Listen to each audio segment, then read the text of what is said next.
Yo, what is going on, guys? Johnny GB here, bringing you guys my draft analysis for the Ultimate Battle League, the UBL, who is led by the commissioner AutoMatthic. He is pretty much the creator of the DrSlaking.nl website that a lot of draft leagues have been using. I know WBE uses it, UBL, ICBA, I used it. I ran my league through the website.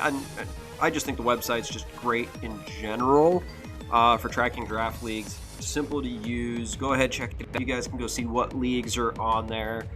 You guys can also go follow the UBL. I believe they have a fan available website for you guys to check out all the stats and such. But we are drafting a team of 10 Pokemon. We decided to break this draft up into two divisions, a Sword and Shield division, because we wanted to make sure everybody had some decent Pokemon to use. So if you've ever played any type of Pokemon Tour, there's multiple drafts with all different draft pools that you get to draft the same Pokemon, so you might have two drafts that have a Kyurem Black. Well, UBL kind of went the same thing with this. Two different draft pools, two different drafts, so that we can all have a very nice team instead of drafting stuff like Pikachu, Dottler, etc.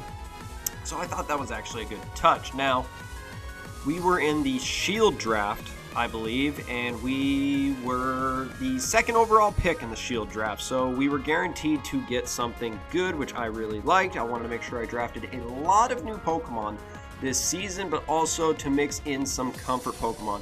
And with that, we are bringing back the Oregon Duckletts this season, and oh my, that is not where I want to be. There we go. So, we are bringing back the Oregon Duckletts this season. I debated on the Seattle Metal Sounders or a possible new team, but decided to stick with the Duckletts. I've been using that name for 5 years now. And with the first overall pick, or the second overall pick in the draft, I decided to go with Dragapult. First overall pick was the Galarian Darmanitan, so no surprise there. One of these two were going the first overall. The other one was going to go second overall, but Dragapult, very fast Pokemon. I am looking to have fun with this. I normally don't like using dragon types, in all honesty. When I've used dragon types, really the best one I've used in draft history is Kyurem Black. This was one that, it's fun. I love the design being like a stealth. It's basically like a stealth bomber with its ghost typing, its downsides. Its physical move pool is actually really underwhelming. The base 142 speed I think is phenomenal. I will be able to speed creep a lot of stuff. I'll be able to use a lot of bulk, which I find fantastic to help Dragapult. Unfortunately, no reliable recovery, so some weeks I might have to run leftovers. Its signature move, Dragon Darts, is actually phenomenal. Base 50 Dragon type move, hits twice, so with it being base 50, it's probably going to break most substitutes. It's going to be still doing damage. It does have access to Infiltrator, so substitutes honestly won't matter. Then it also gets Clear Body, its other ability, which is fantastic, prevents any stuff like Intimidate, with it being a physical attacker, having Dragon Dance. The downside is its ghost attacks for physical side is just Phantom Force, so it's not fantastic. Special wise, a lot of good moves, Flamethrower, Scald, Shadow Ball, so it does have access to a great pool of special moves. The problem is its special attack stats not great, but I am very excited to be using Dragapult. I think it could be possibly the kill leader this season, if not the MVP. So very excited to be using Dragapult. Now, second round pick was Thechoicespecs. I needed something bulky. I did not want to use my Milotic again, so I've never used Thechoicespecs in draft. And honestly, after the pick, I was thinking, with the time restraints in the Sword and Shield Wi-Fi battles, it might have not been my smart idea.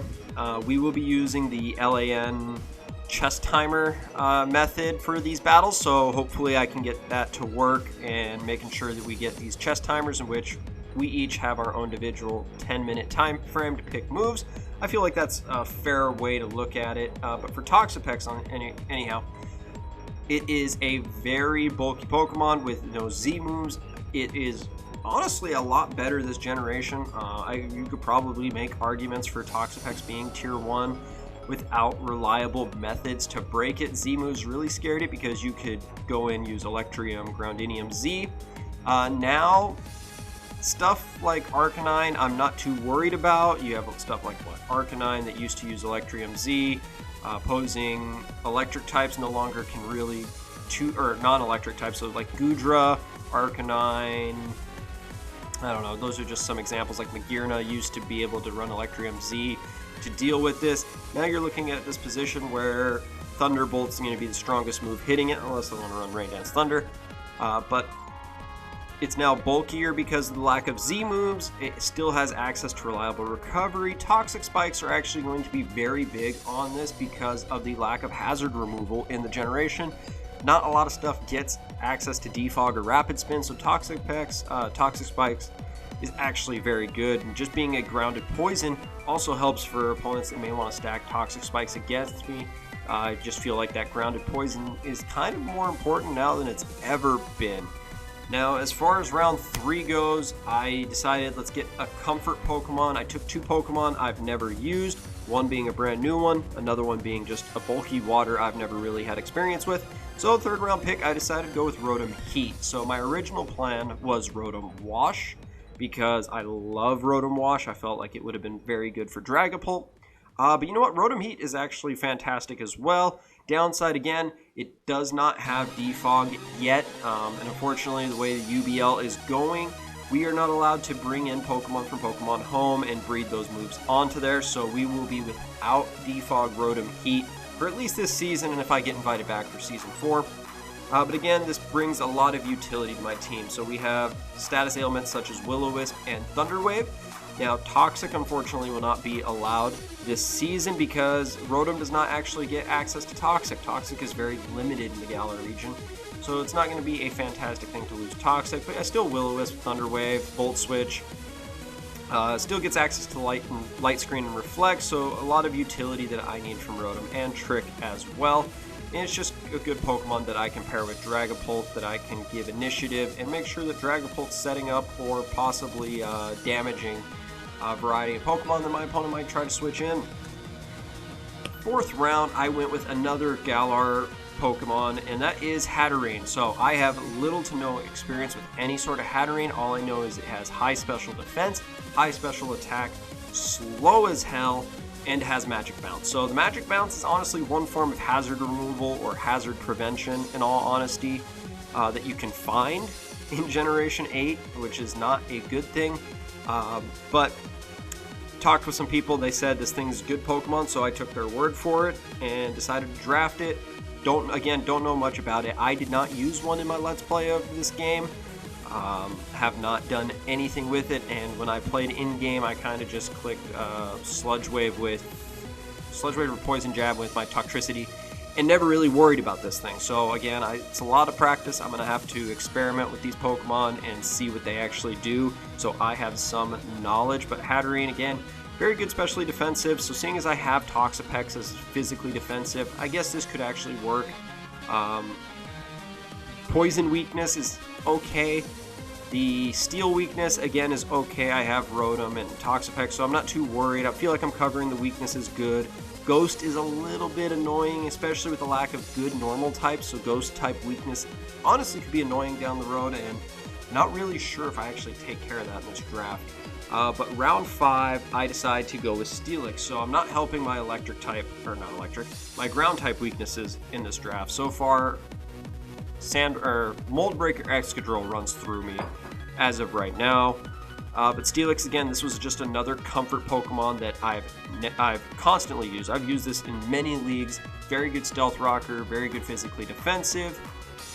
It does have access to some decent moves that it can use Life Orb Sheer Force if I really want to go bold with that set. But again, this was just a comfort Pokemon for me to use. Now, I think it might get access to Spikes. I don't know. Don't quote me on it. But I thought it did. It could be Toxapex that got access to it, unfortunately. But again, Steelix is just a good Steel type for me to switch in. And again, without Z moves, I'm not too worried on losing it to a random Hydro, whatever the Water Z move is, or the Fire Z move is.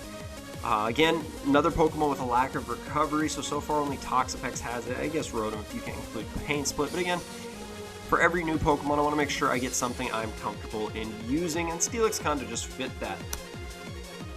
round 6 is something that people really recommended that I talked to in drafting, and that is Rillaboom. So for me, I was Team Scorbunny. I loved using Cinderace. Unfortunately, I think that went like round 3. So unfortunately, I was not able to actually draft it because I would have loved to use Cinderace. But you know what, Rillaboom, people were telling me is actually very good, 100 HP. So it's actually kind of thick. I believe it's 120 attack or something, so it hits very hard. I've seen it used as Assault Vest by a couple people. I've seen it used physically offensive, gets access to Drain Punch, Knockoff. Drum Beating is its signature move. I believe it's like a base 80 or 90 physical grass move, so it's actually very nice. Also access to U-Turn, which I found out, which being able, I believe all 3 of the Galar starters have access to U-Turn, which is great. So being able to get that switch initiative, it's not overly fast, I think base 75, but I mean, it still can use that slow U-Turn so that I can get into something like possibly Hatterene to set up a Trick Room, or Dragapult to set up a Dragon Dance, or even just do damage with Dragapult. Or even possibly get into Rotom so I can get more switch initiative. I'm very excited to use Rillaboom. No Dynamaxes, unfortunately. But I mean, Dynamax is not a very balanced concept yet. It still needs some tweaking to work in draft leagues. But I'm very excited for Rillaboom. I love the design of the Pokemon. I love what it possibly can bring to the table. A lot of people that I've talked to are excited that it's a very good bulky-ish grass. So again, it's not helping hazard removal, but it does help my ground weakness quite considerably. Now, again, I am safe against Excadrill. No more Z moves, so I no longer have to worry about that Flyinium Z from the Aerial Ace. So again, it's just a very exciting one. Normally I don't like picking starters if I've never really used them. Starters I've used in the past are stuff like Emboar that hits real hard. Didn't care for using Blaziken, so I'm not one that likes using starters or megas, to be honest. So this one is kind of a toss-up for me, but hopefully this is possibly a dark horse for that kills leader, I think. Now into round 7, this is a Pokemon I wanted to draft. So I knew I already had one water type, but I wanted an offensive water type because I feel like offensive water types are very good. Really, only stuff that switches into them are bulky grass types, Tangrowths, etc. Tangrowth doesn't exist in the Galar region, so I don't have to worry about that. Regenerator cores aren't very existent right now. I believe Slowpoke doesn't get it yet. I think we have to wait until Pokemon Home comes out for us to get the Galarian Slowpoke, Slowbros, Slowking with Regenerator, but Barraskewda is fantastic. I used this in my playthrough. I loved it. It's fast, 136 speed. Has priority with Aqua Jet, has very good attack stat. I know, 132 speed, 136 attack. Very good attack stat, and its move pool is honestly very good. So to deal with steel types and dark types, it has access to stuff like close combat. To deal with grass types, it gets access to Poison Jab, gets access to Psychic Fangs, Liquidation, Aqua Jet. I just love this Pokemon. For me, it's one of my favorite offensive water types. Honestly, it's just a better Sharpedo at this point, to be honest.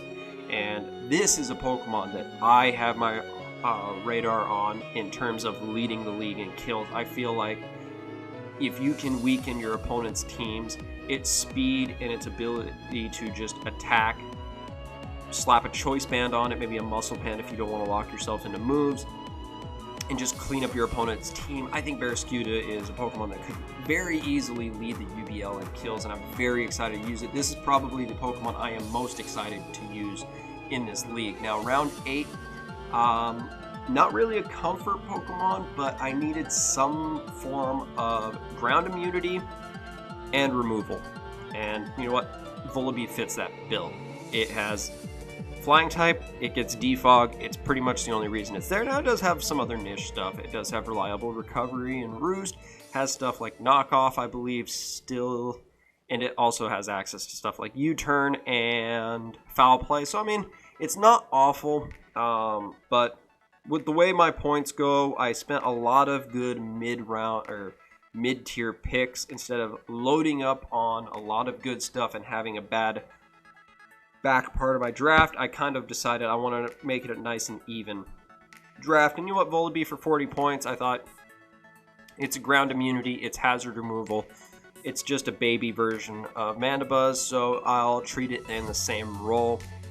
Again, with the Eviolite and the lack of Z moves now, I don't have to really worry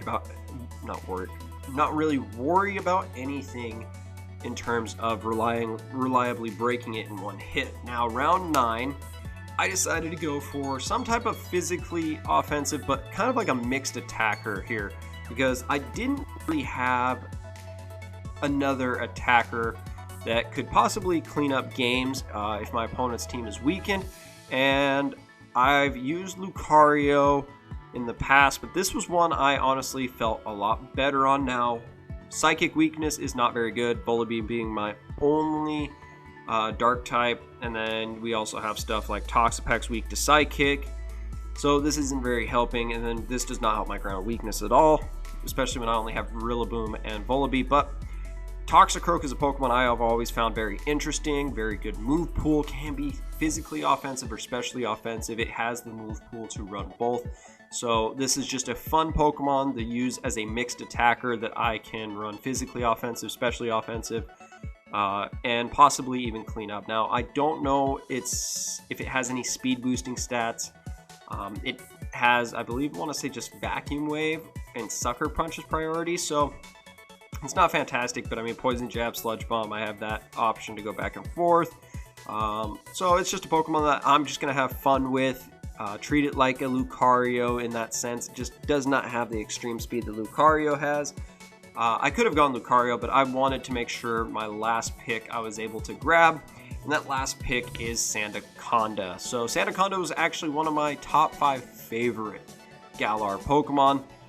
Just because it is a coiled up snake, and with this I look at it as a decently bulky ground type Pokemon. So it's okay, I believe it's like 180 or something like that in terms of bulk. Its only main downside is it doesn't have reliable recovery, which sucks, especially since it has decent ability in Sand Spit. So if it does get hit by a move, it creates a sandstorm. So it's honestly not bad when we're looking at creating weather wars. So a lot of people will be drafting stuff like Pelipper and Torkoals to have weather. So I mean, if I switch this thing in, I can erase some type of weather condition.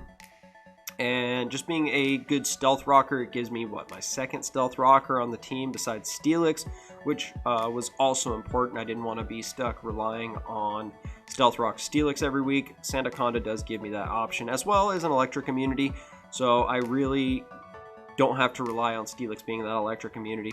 So some good things about drafting in Generation 8 that I don't have to really worry about is something teching.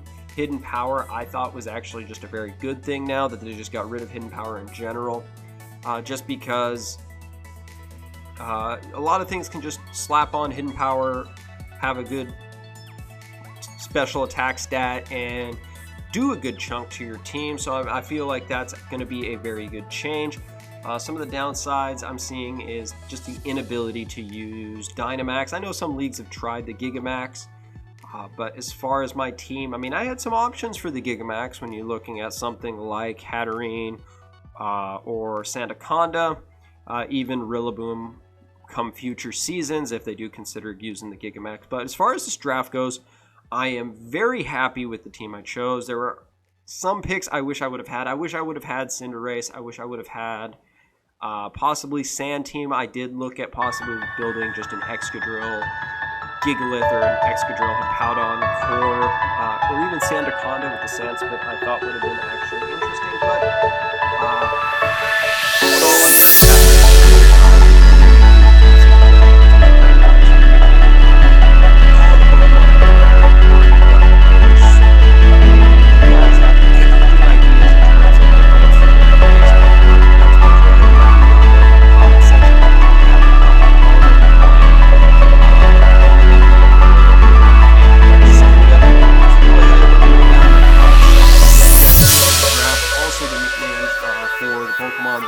think would fit best.